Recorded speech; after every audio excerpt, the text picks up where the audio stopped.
शक्तीपीठ महामार्गावरून कोल्हापूर जिल्ह्यातून 12 जिल्ह्यातील 12 मार्चला एल्गार करण्याचा निर्णय घेतलाय। 12 मार्चला शेतकरी आझाद मैदानात धडकणार आहे।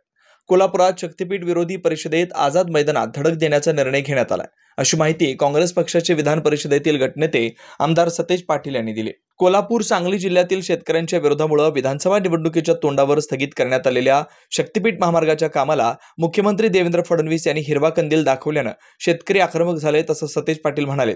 मुख्यमंत्री पदाची शपथ घेतल्यानंतर झालेल्या पहिल्याच पत्रकार परिषदेत देवेंद्र फडणवीस यांनी या संदर्भात सूतोवाच केले होते।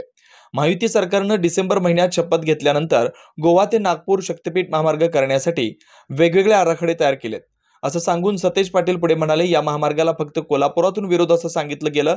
कोल्हापूर जिल्ह्यातील महायुतीच्या नेत्यांमध्ये शक्तीपीठ महामार्गावरून फाटे पडलेत। उपमुख्यमंत्री आणि तत्कालीन मुख्यमंत्री एकनाथ शिंदे यांनी कोल्हापूर जिल्ह्यात बोलताना शक्तीपीठ महामार्ग नको असेल तर तो रद्द करण्याची मी घोषणा करतो, नको असणारा प्रकल्प तुमच्यावर लादणार नाही, असं विधान केलं होतं। आता त्यांच्याच पक्षाचे राज्य नियोजन मंडळाचे कार्यकारी अध्यक्ष राजेश क्षीरसागर यांनी महामार्गाचं समर्थन केलं, तर वैद्यकीय मंत्री हसन मुश्रीफ यांनी कोल्हापूर जिल्ह्यात शक्तीपीठ महामार्ग होणार नाही असं म्हटलंय। कोल्हापूर जिल्ह्यातील कोणत्याही परिस्थितीत शक्तीपीठ महामार्ग जाणार नाही।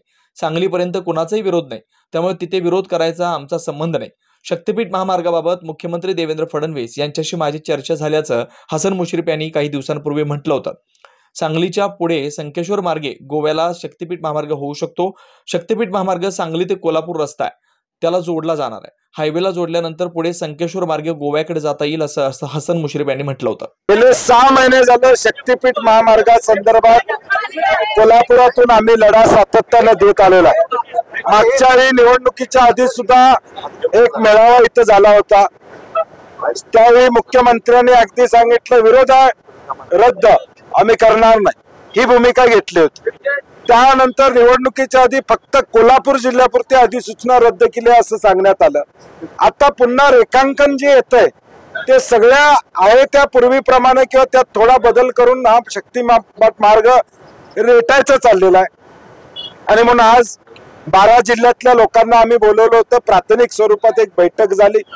1 तारखेपर्यंत या 12 जिल्ह्यातल्या लोकप्रतिनिधींनी आजी माजी लोकप्रतिनिधींनी पत्र देऊन आपली भूमिका स्पष्ट करावी, शक्तीपीठच्या समर्थनात कोण आहेत आणि विरोधात कोण आहेत।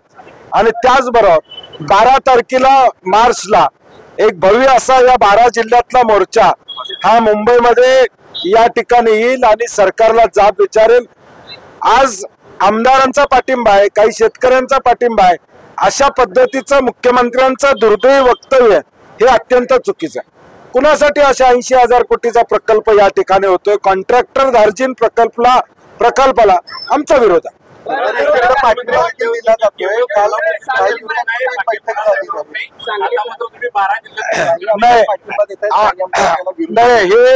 हेच डिवाइड आणि रूल ब्रिटिशांची पॉलिसी आता भाजपचं सरकार करत। परभणीतले लोक आले होते, धाराशिवचे लोक आले होते, लातूरचे आले होते, बीडचे आले होते, सोलापूरचे आले होते, प्रत्येक जिल्ह्यातनं हिंगोलीचे आले होते। प्रत्येक जिल्ह्यात याला विरोध आहे आणि तो 12 तारखेला मोर्चामध्ये दिसून येईल। नाही, गेल्या 3 वर्षामध्ये राज्यामध्ये बघितलं, एखादा ज्वलंत प्रश्न पुढे आला तर सत्ताधारी पक्षातलेच लोक 2 बाजू घेतात। एक जण एक बाजू घेतो, एक जण एक बाजू घेतो। आता बीडच्या प्रकरणामध्ये आपण बघितलं, भाजपचे आमदार एवढे लढाई करत होते, आता त्यांनी तलवार म्यान केली। याचा अर्थ काय? तर कुठलंही आंदोलन झालं तर त्या आंदोलनात आपलीच माणसं असली पाहिजे, जेणेकरून ते आंदोलनाची दिशा बदलतायत। आणि म्हणून आता देखील तसा प्रयत्न आहे। सत्ताधारीतले मंत्री इथं सांगतायत की रस्ता होणार नाही आणि सत्ताधारीतले आमदार इथं बैठक घेतात कोल्हापुरात की रस्ता कसा फायदेशीर आहे, कसा होणार। आणि म्हणून याला या महाराष्ट्रातला शेतकरी बळी पडणार नाही। शेतकऱ्यांना देशोधडी धरणारा हा प्रकल्प आहे आणि तो आम्हाला नको आहे।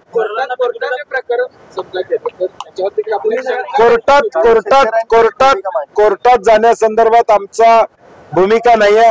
हे रस्त्यावरचं आंदोलन आहे, शेतकऱ्यांचं आंदोलन आहे, जनतेच्या रेट्यानंच आम्ही हा रस्ता त्या ठिकाणी रद्द करून घेऊ। नाही, मी कुणीतरी कोर्टात कुणाला तर पाठवून आम्हाला 1 रुपया मिळतोय तो 5 रुपये द्या अशी मागणी होऊ शकते। कोर्ट उद्या सहानुभूतीपूर्वक 5 रुपये द्या म्हणलं तर तो निर्णय झाला। त्यामुळे आमची विनंती आहे शेतकऱ्यांना की हा लढा रस्त्यावरचा आहे, तो रस्त्यावर आपण लढूया। न्याय प्रक्रियेमध्ये आपल्याला अडकण्यात अर्थ असणार नाही आणि मग न्याय प्रक्रियेचा मार्ग घेण्यापेक्षा रस्त्यावरचा मार्ग आपल्याला सोयीचा असतो. अधिवेशनात आम्ही महाविकास आघाडी म्हणून पूर्वी देखील जाहीर केलं होतं की त्याला विरोध असेल म्हणून. आता देखील आमची भूमिका तीच आहे. महाविकास आघाडीचे नेते विधानसभेच्या आधी आक्रमक होते, आता ते बरेच शांत झाले. नाही, असं काही नाही. आम्ही सगळेजण आक्रमक आहोत. शेवटी आता ज्यावेळी मुद्दा येईल त्यावेळी आक्रमकता आम्ही दाखवू. आता मुद्दा आलेला आहे, आम्ही आमची आक्रमकता दाखवून दिलेली आहे. सभागृहात सुद्धा हा मुद्दा मांडला जाईल. धन्यवाद.